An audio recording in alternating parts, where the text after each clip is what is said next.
Hello friends, ഞാനിന്നൊരു മധുരക്കിഴങ്ങിൻ്റെ recipe ഉണ്ടാക്കുന്നത്. അപ്പോൾ അതിന് ആദ്യം ഇതൊന്ന് പുഴുങ്ങിയെടുക്കണം. അതിന് അപ്പച്ചമ്പിൽ വെച്ചിട്ട് ആവി കൊള്ളിക്കാൻ വെക്കുന്നുണ്ട്. മൂടിയിട്ട് ഞാനിതൊന്ന് വേവിച്ചെടുക്കട്ടെ.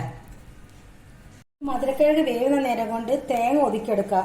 തേങ്ങയും കുറച്ച് ജീരകം, ചെറിയുള്ളി, പച്ചമുളക് ഇതൊക്കെ കൂടിയിട്ട് മിക്സിയിലിട്ട് ഞാനൊന്ന് ഒതുക്കിയെടുക്കുന്നുണ്ട്.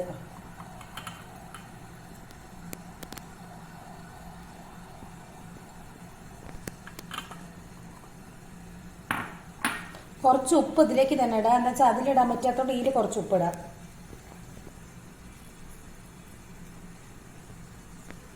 ഇത് ഒതുക്കിക്കൊണ്ടുവരട്ടെ. ഇത് മധുരക്കിഴങ്ങ് വെന്തിട്ടുണ്ട്. ഇനി ഇതിന്റെ തോലൊക്കെ പോക്കുക. മധുരക്കിഴങ്ങ് അത്ര നല്ലതല്ല. നമുക്ക് മുറിച്ച് പുഴുങ്ങിയൊക്കെ നോക്കുമ്പോൾ കുറേ ഭാഗം കേടാണ്, കുറേ പോക്കി എന്നിട്ട് കിട്ടിയ കുറച്ച് നല്ലതായത്. കാണുമ്പോൾ നല്ലതായിരുന്നു, പക്ഷെ ഒക്കെ പുഴുങ്ങിയൊക്കെ നോക്കും ഇടക്ക്. ഞാൻ വറവിടട്ടെ. കുറച്ച് വെളിച്ചെണ്ണ ഒഴിക്കുന്നുണ്ട്.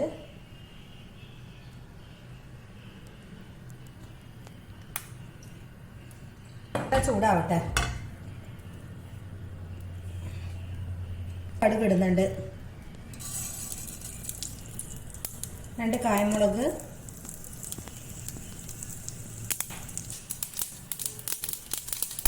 തേങ്ങ ഇടുന്നുണ്ട്.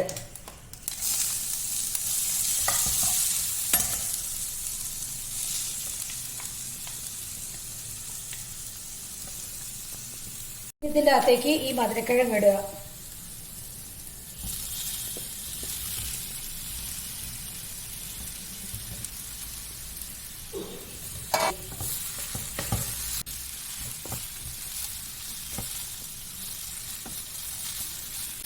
ഇത് നല്ല ടേസ്റ്റാണ് തിന്നത്. പക്ഷെ മധുരക്കിഴങ്ങ് ഇപ്പം ഈ പ്രാവശ്യം വാങ്ങിയതൊരു ഗുണം ഞാൻ പോയി.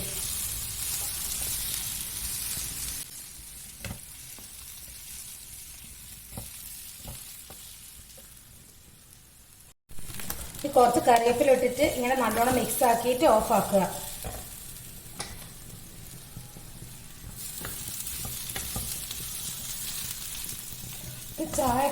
ചായക്ക് കൂട്ടാനാണ് നല്ലത്. ചായക്ക് ആണ് ഇത് ടേസ്റ്റ് ഉണ്ടാവുക. ഇതുപോലെ ഒന്ന് എല്ലാവരും ഉണ്ടാക്കി നോക്കുക. ഇഷ്ടപ്പെട്ട് ലൈക്ക് ചെയ്യുക, കമന്റ് ചെയ്യുക, ഒന്ന് സബ്സ്ക്രൈബ് ചെയ്യുക.